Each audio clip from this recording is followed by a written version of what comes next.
में हिकिड़ो ही ॿे अरब जो न हिन जो रंग आ पंहिंजो मगर हर रंग में थो पए। पाणीअ जो रंग कहिड़ो आहे? जे अछो चवंदो त हिन पने वांगुरु नाहे, जे ॿियो को चवंदो माना चई न सघंदो त पाणी जो रंग कहिड़ो आहे। अलाह ताला हुनखे रंग न आहे पर हर रंग खे क़बूल करे थो, उन्हनि जो ज़ाइक़ो बि नथो मटे। थोरो तवजो कजो। चई न हिन जो रंग आ पंहिंजो मगर हर रंग में थो पए। विझो ॻाढ़े में ॻाढ़ो थिए जे साए में त साओ थिए। न हिन जो रंग आ पंहिंजो मगर हर रंग में थो पए। विझो ॻाढ़े में ॻाढ़ो थिए जे साए में त साओ थिए। जे नीरे में त नीरो थिए, जे नीरे में त नीरो थिए, जे हैड्रे में त थे हैड्रो।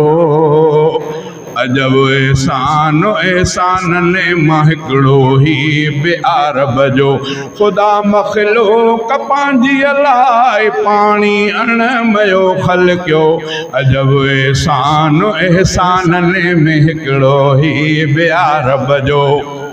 भले गर्मी हुजे केॾी, भले गर्मी हुजे केॾी, त नलकनि में थधो पाणी। अदा थोरो हलाइजांइ त थधो पाणी। के भले गर्मी हुजे केॾी, बि नलकनि में थधो पाणी। कजे तड़थो अंदरि ठारे थो जिस्मनि में थधो पाणी। ऐं सर्दीअ में गरम पाणी, ऐं सर्दीअ में गरम पाणी, अंदरि नलकनि में आहूंदो। अजब एहसान एहसाननि में हिकिड़ो ही ॿे अरब जो ख़ुदा मख़लूक़ पंहिंजी अलाए पाणी अणमयो ख़लक़ियो। अजब एहसान एहसाननि में हिकिड़ो ही ॿे अरब जो। पवे थो भाॼी मानीअ में, खसे तिन जी नथो लज़्ज़त। पवे थो भाॼी मानीअ में, खसे तिन जी नथो लज़्ज़त।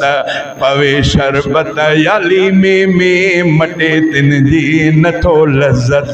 पवे शरबत या लीमे में, मटे तिन जी नथो लज़्ज़त। को शरबत सां मिठो थो थिए, को शरबत सां मिठो थो थिए, ऐं लीमे सां खटो थिए थो। अजब एहसान एहसाननि में हिकिड़ो ही ॿे अरब जो ख़ुदा मख़लूक़ पंहिंजी अलाए पाणी अणमयो ख़लक़ियो। अजब एहसान एहसाननि में हिकिड़ो ही ॿे अरब जो। लटो कपिड़ो बदन नापाक, धोइण सां थे पाकाई। लटो कपिड़ो बदन नापाक, धोइण सां थे पाकाई। उञारनि जी थो उञ लाहे, अतार बछा त फरमाई। मिठो पाणी मिठो लेकिन,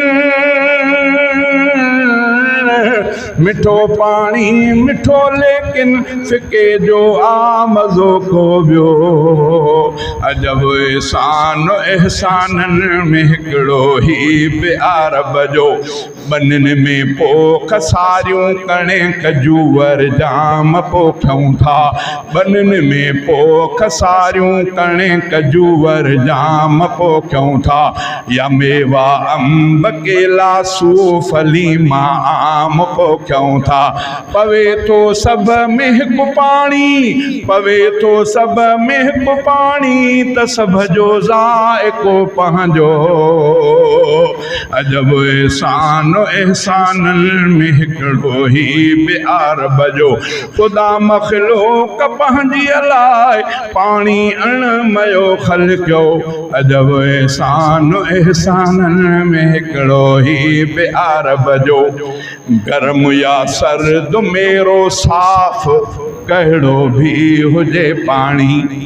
मेरो हुजे गरम टचके पियो अबा टचके पियो इहो कहिड़े कम ईंदो जंहिं ते उछलींदो उनखे साड़ींदो पर चए थो न न इहो कम जो आहे भले टच कंदड़ो टहकंदड़ो पाणी हुजे पर बम्बड़ बाहि ते उछलींदो त बाहि खे विसाए छॾींदो हालांकि पाण एॾो गरम आहे पर पोइ बि अलाह ताला हुन में इहा शइ रखी आहे मिटीअ में मेरो गॾियल हुजे निजी मिटी हुजे पर इहा बि बभड़ बाहि ते उछलींदो अलाह ताला उनखे विसाए थो छॾे इहो पाणीअ में ख़ासियत छा चईंदा गरम या सर्द मेरो साफ़ कहिड़ो भी हुजे पाणी भरियल कंहिं बाहि भड़कियल खे विसाए थो सघे पाणी हक़ीक़त खे मञींदो सम्झंदड़ इंसान आ हर को अजब एहसान एहसाननि में हिकिड़ो ई प्यार बजो विझे थो गारे में पाणी त माण्हू घर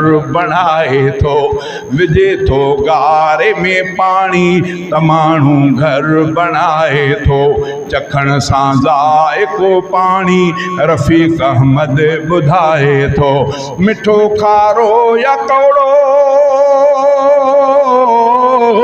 मिठो खारो या कौड़ो पाणी हूंदो आहे कम जहिड़ो अजब एहसान एहसाननि में हिकिड़ो ई प्यार बजो ख़ुदा मख़लूक पंहिंजी लाइ पाणी अणमयो ख़लक़ियो अजब एहसान एहसाननि में हिकिड़ो ई प्यार बजो